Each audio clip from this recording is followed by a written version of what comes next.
All right. For the record, everyone agrees and gives their consent to have this presentation recorded, no? And it's good to see everyone. I see Mr. Radaza, I see Chuck, I see Vanessa, si Rudy, si Kabubot, si Therese, si Christy, si Milo is here, and si Lou. Thank you so much for being here. We appreciate your presence. And Tin is coming in. For those of you who don't know me, I doubt. Ako si Anthony Peña, President ng Unity Philippines Spiritual Center, and I am tasked to present a recap of the key concepts of the book Christian Healing by Charles Fillmore. Sige, we can start. It's 9:20. They know what time it is and they know it is here. So they can follow along with the recording. Yung sharing nga lang, hindi natin i-record kasi alam naman natin na what is shared in here stays in here. Okay? So clear tayo done, everyone? I won't be introducing Unity anymore since 10 naman tayo. 10 lang naman tayo for now and I don't see any newcomers here. And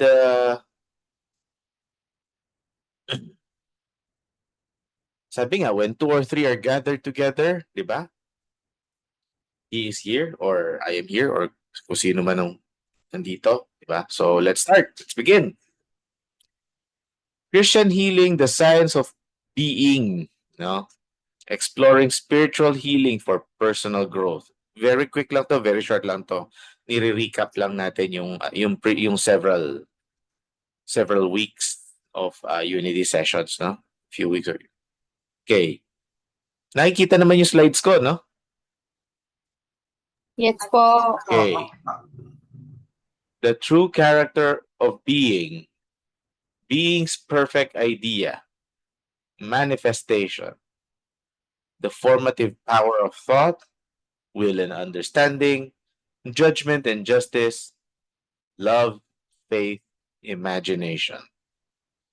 Ito ba yung naging topics natin over the past few weeks? Halos yan, di ba? Oh. Oh. So napagdaanan natin sa past few weeks 4 simple concepts, no? 4 simple purpose. Improve yung spiritual principles na alam natin, to learn about healing practices, no? Integrating spiritual principles for holistic well-being, the role in divine plan, and addressing challenges. No? So, I'm sure marami sa atin interested dito sa apat na to, kaya natin pinagdaanan yung sessions na yun. And then, the significance of spiritual healing is overcoming physical and emotional challenges. In overcoming physical and emotional challenges is the key theme of this book, di ba? So next, focus on the healing and the science of being. Interplay of spiritual concepts, di ba? Practical applications in healing and the science of being. Ano ba yung sinasabing science of being? It's understanding the science of being is essential for achieving holistic health and well-being, connecting mind, body, and spirit. No? And syempre, ang importante dito, we get to learn all of these things and we put them in practice. Diba? The practical integration of spiritual concepts into healing methods can lead to transformative health outcomes. And we get to do that by knowing all of them, by knowing about them. A true character of being, it's to transcend physical existence, to know about the healing potential and the growth through spirituality. If you want a copy of these slides, no, i-send nyo lang sa akin send me a message and I'll give this to you, no? Understanding the Almighty and the science of spirit. Okay, this is an interesting slide kasi no, when I was in college, ang naituro sa akin ng isang ah ano yun sa religion department ng college namin very practical yung tinuro niya sa akin. Sabi niya, where reason ends, faith begins. Ang sa akin naman, hindi ko sinasabing tama or mali yun. And sobrang na-appreciate ko yun nung time yun kasi ang pagkakakilala ko sa sarili ko, I'm a very logical person. And I always value reason. No? Pwedeng maging integrated yung reason, which is mostly science, no? And yung faith. No? So, dito sa book na discuss yung nature ni Almighty of the Almighty, no? The principles of spiritual healing and aligning with divine consciousness. Okay? Now, being's perfect idea. The concept of logos and divine creation. Ano ba yung logos? Logos represents the divine idea that underlies the creation of the universe, serving as a bridge between divine and humanity. Connection to divine intelligence and manifestation of creation. To sum this slide up, diba, sabi, and the word became flesh. Yun yata yun, diba, pag sinabing logos, no? Tapos, man's role in divine mind and importance of spiritual understanding. Humans as vessels. Tayo, yan, humans play a key role in the divine plan, acting as vessels for expressing divine ideas and intentions, spiritual understanding, and achieving harmony. No? Manifestation. Lagi natin naririnig to, manifestation, di ba? Pagka meron tayong gustong i-demonstrate na something, may something na gusto natin magkaroon, maging, o ano, manifestation, di ba? Creation process from divine mind to physical manifestation. Ano ba yung process na yun? Yung power of consciousness, improve natin sa sarili natin. Consciousness plays a vital role in shaping our reality and experience. So, meron tayong environment and sinasabi nila, di ba, meron tayong willpower. Recently, napag-alaman ko or napag-aralan ko na yung willpower pala, hindi pala enough. Hindi pala enough yung willpower. And later on, I wish to discuss this after the recording. Hindi pala enough yung willpower kasi mas importante daw yung environment in manifesting or in pursuing your desires. Kasi ang willpower, sino naka-experience mag-try mag-diet, di ba? New Year's resolution, January 1, nag-start mag-diet. Oh, magda-diet na ako, magpapapayat na ako. Yung pala, January 3, may nag-serve ng crispy pata. Hindi matiis. So, nasa na yung willpower mo, diba? Pero, if yung environment natin, una nating binago. I'm not saying willpower is not effective, pero recently napag-alaman ko, pag nabago yung environment or inayos natin yung environment, mas madali natin ma-achieve yung outcome na gusto natin. And then, saka natin dadagdagan ng willpower. Pero, yun, recently natutunan ko yun sa dami ng seminars na attendant ko. Pero, may mas importante sa willpower at sa environment. Ano yun? Consciousness plays a vital role in shaping our reality and experiences. And understanding this process empowers us, all of us, to align thoughts and energies to manifest our desires effectively. So, i-combine natin, yung consciousness pag in-improve natin, madadala, lahat yan pwede magdala sa isa't isa, yung willpower, yung environment, and yung consciousness. Ano ba yung pinakamadali nating unang ayusin, 'di ba? Para sa akin nakita ko pinakamadali palang ayusin una or pinaka-effective maayos una yung consciousness. Tapos sunod yung environment. It follows yung environment would follow and yung willpower natin. So achieving spiritual alignment is crucial for the successful manifestation of one's intentions and desires. Aligning thoughts with divine ideas. Okay. Ito, dagdag to sa process, ano? Clarity and purpose. Ayan. Aligning thoughts with divine ideas. So, yung alignment, kanina pa natin napapansin yung word na alignment, di ba? Tingin pa natin, we, anong mangyayari kung yung thoughts, yung environment, at yung conscious natin are all in alignment? We would become unstoppable, di ba? Sense of purpose to life, guiding decisions and actions. This alignment enhances manifestation process, allowing for the realization of goals and desires more effectively and fulfillment and growth. No? So, formative power of thought. So, ulit-ulit na nating naririnig to, nandito tayo sa Unity. Every Sunday lang ba natin pinapractice to? Of course not. Tayong nag-a-attend dito ngayon, di ba?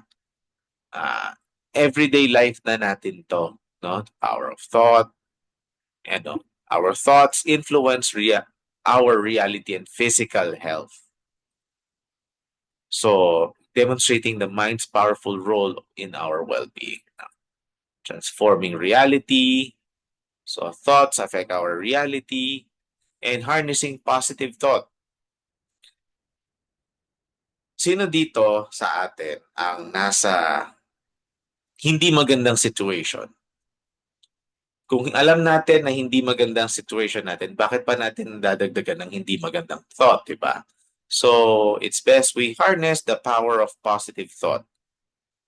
Pangit na nga yung situation, papangitan mo pa yung thoughts. Pagandahin natin, di ba? And eventually, mapapansin natin. Gaya na nasabi kanina, mag-i-improve physical health, kasama yung environment, kasama yung consciousness. Alam natin to, di ba? Ang thoughts, may ano, di ba? May kasabihan sa New Thoughts sa Unity, di ba? Thoughts held in mind. Alam niyo yung kasunod nun? Thoughts held in mind. Sino nakakaalam nun? Okay, natin sa chat. Thoughts held in mind. May second phrase ito. Thoughts held in mind. Yung maka-answer sa chat box. Yung unang maka-answer sa chat box, may premyo sa akin. Lagay niyo sa chat yung answer niyo. Yung second, second phrase nito.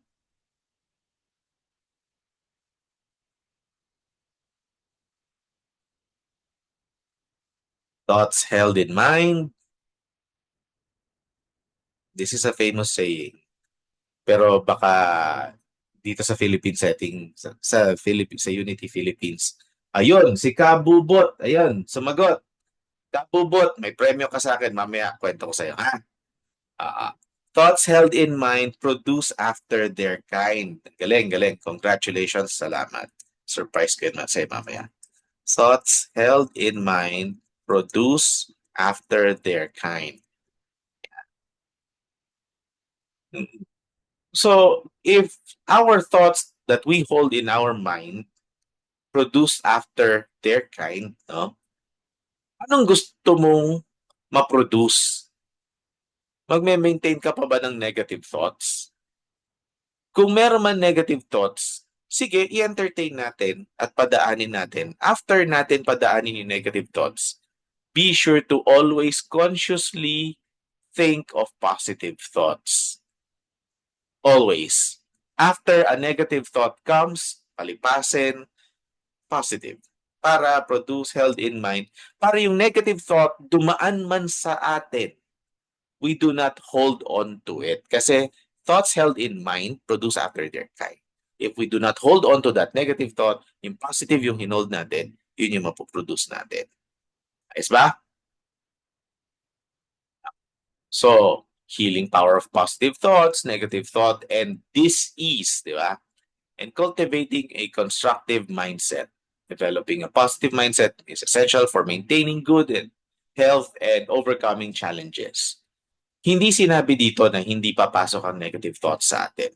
Pero, no, kung pumasok man, we do not need to hold on to those negative thoughts. We can always hold positive thoughts so we can produce after positive kind. Okay? Will and understanding. Okay. And the importance of will. Will is crucial for initiating and sustaining action in spiritual practices, driving individuals toward their spiritual goals. No? Understanding. Sa mga naka-attend nung presentation ko about understanding, 'di ba? Naalala nyo ang ganda ng video na pinlay ko, 'di ba? So, understanding provides clarity and insight necessary to confront challenges, helping individuals align with their divine purpose. Okay. Understanding is the key to the alignment na sinasabi natin kanina. Combining will and understanding equips individuals with the tools to navigate spiritual challenges effectively. So, tanda natin, recap lang tong itong pinapresent ko sa inyo, no? Kaya konti lang to, may mga 120 slides pa tayo, bale, no? So, dito sa recap na to. The importance of balancing the will with divine guidance. Okay. Balancing personal will with divine guidance is essential for achieving inner harmony and peace in life. Fulfillment through alignment and creating peaceful existence. No? Importance of righteous judgment and divine justice. So, ako naman, sinasabi ko lang, hindi naman ako judgmental di tulad ng iba dyan. So, sabay nag-judge na. Righteous judgment is crucial for maintaining moral integrity, guiding our decisions and actions in life. Sense of justice. Fostering sense of justice is vital for creating fair and equitable society, benefiting everyone. Navigating challenges. Understanding divine justice provides guidance for overcoming personal challenges and hardships in life. Ito, I want to emphasize in the term divine justice. A lot of times, we might not feel justice is at hand or justice is with us, no? Pero we have to understand, again, understanding, di ba? We have to understand that divine justice may be different from human justice. Okay? Or from, so we have to make the distinction. We have to consider divine justice. Baka naman merong ibang justice na just na plano ang divine sa atin. So always consider this, no? The impact of judgment on personal well-being. Judgment shapes our perceptions. Ito, napansin nyo, I'm not promoting judgmentalism, pagiging judgmental. Pero, or anything. Pero napansin nyo, yung mga kilala yung judgmental na tao, kumusta ang health nila? Diba? Kumusta ang physical health nila? Kaya very important ito, no? Na yung judgment natin, alam natin that they influence our health. Thus, cultivating compassion, no? And understanding's role. Understanding ourselves and others can lead to better health and more fulfilling relationships. Kasi kapag naintindihan mo na, unang-unang importanteng iintindihin natin sarili natin. Kapag naintindihan na natin yung sarili natin, huhusgahan pa ba natin yung sarili natin? Are we still gonna judge ourselves? Diba? And pinakamasakit sa panahon ngayon, mas maraming taong judgmental sa sarili nila kaysa sa ibang tao. Marami rin judgmental sa ibang tao, pero importante, yung judgment natin sa sarili natin, 'di ba? With compassion and understanding. And that way, kung ganun natin tinitreat yung sarili natin, oh, that's how we get to treat others. We start with ourselves, di ba? Love. Okay, central role of love in spiritual life, essence of spiritual existence, no? Love is fundamental to spiritual life. Alam naman natin yan, providing foundation for personal growth and connection to others. Promoting connection. Siyempre, hindi ka makikipag-connect sa mga taong hindi mo mahal, di ba? Or taong ayaw mo. Di ba? Love fosters deep connections among individuals, enhancing communal harmony and understanding in spiritual communities. Compassion and healing. Love embodies compassion, serving as a healing force that nurtures both individual and the community. Love as a unifying and harmonizing force. Unity through love, harmony in relationships, healing power of love. Faith. Diba sabi, when you have faith as small as the mustard seed, diba? Gasgas na yun sa dami ng nag-present sa inyo nun, di ba? Pero faith empowers, individuals to face and overcome challenges in their pursuit of success and fulfillment. Manifesting desires, having faith serves as a foundation. Pursuing aspirations. Faith inspires individuals to actively pursue their goals, encouraging persistence and determination. So, healing through faith, marami na siguro kayong narinig na sinabihan ng doktor na hindi na namin kayang gamutin yan. Tapos biglang gumagaling. I, for one, have a personal friend, sinasabi lang niya, no, through the power of Holy Spirit, gumaling ang cancer niya. Tapos ang reaction ng doktor nung nakita siya ulit, nagkasakit ka ba talaga? Turned out, yung faith niya nagpalakas sa kanya. Ang naging practice niya, di ba, tayo sa Unity, tinuturo natin practice, di ba? Yung be, do, have, di ba? Yung practice niya, no? Gusto ko ikwento to kasi this someone is near and dear to me, pumupunta siya every week sa kamay ni Jesus. Saan ba yung kamay ni Jesus? May nakakaalam ba? Parang malapit yata sa inyo yon, Vanessa. Tapos, talagang pinupuntahan niya yung mass na yon at sa Catholic. I'm not endorsing people to convert to Catholicism kung merong hindi Catholic dito. Pero yun yung faith na sa faith Yes niya po, na sa Lukban demonstrate po niya. yan. Sa Lukban yun, yung yung kamay Lukban, ni Quezon po. Jesus. Yes po. Malapit nga kina Vanessa. Okay. Ayun. I'm not no, pero imagine mo, no? Sa consciousness niya at sa decision niya na every Saturday babaguhin yung environment niya. Through the power of the Holy Spirit, na heal niya yung cancer niya. Na pagdating niya sa check-up sa doktor at tanong sa kanya, nagkasakit ka ba talaga? Diba? Faith yun. Faith can unite communities, encouraging collective support and empowerment, leading to transformative actions that benefit all members. Imagination, ayan. Creative power of imagination shaping reality. Visualization of experience. Di ba sabi natin kanina, thoughts held in mind produce after their kind, di ba? Kung yung thoughts natin, dinagdagan natin ng imagination, visualize, na sa thoughts pa lang natin nag-uumpisa yung manifestation. And then we live purposefully para yung beingness natin. It starts with thoughts and imagination, di ba? Tas madadala natin yun sa beingness natin.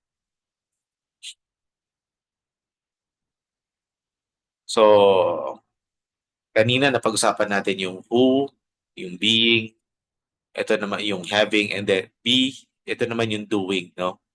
Kanina napag-usapan din natin yung alignment, yung pag-a-align. So, kung ma-align pala natin yung imagination with divine ideas, pati yung kanina na pag-usapan natin, yung thoughts, yung will, yung environment, at saka yung consciousness, no? Yan, no? Alignment of imagination with divine ideas serves as a powerful source of inspiration for creative endeavors, no? When imagination aligns with divine concepts, it nurtures creativity. Ayan, mapapansin mo lang, boom, boom, boom. Yung mind mo, nag-grow, lumalabas yung concepts, yung ideas. Biglang makaisip ka na ng idea to produce kung ano yung gusto mo ma-produce, di ba? And this alignment is not only inspires but also leads to deep sense of fulfillment and purpose in life. Next ba? So, may tapos na ang presentation ko, no? Transformative power of spirituality. I-recap lang natin yung recap, di ba? The principles highlight the impact of spiritual understanding on personal transformation and overall well-being. Spiritual growth principles. Applying these principles can lead to significant spiritual growth and deeper self-awareness in individuals. And healing through understanding. Pala, fostering spiritual understanding encourages healing both emotionally and physically in one's life. Okay, so tapos na ang presentation ko. Pero before I leave this recording, meron sana akong gusto ko sanang i-recite natin yung Unity Prayer of Protection. Kaso hindi ko mahanap yung slide na yun.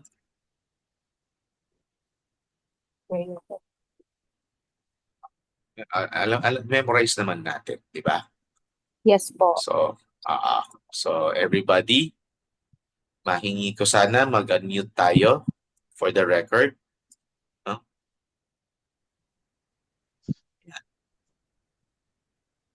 Ano ba mag-unmute dito?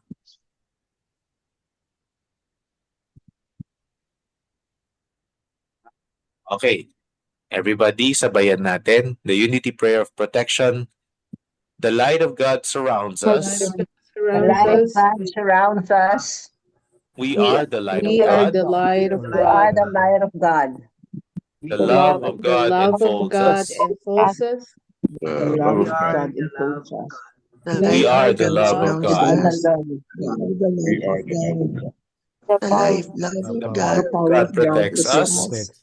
We are We the are love the of power of God. We are the power of power God. of God.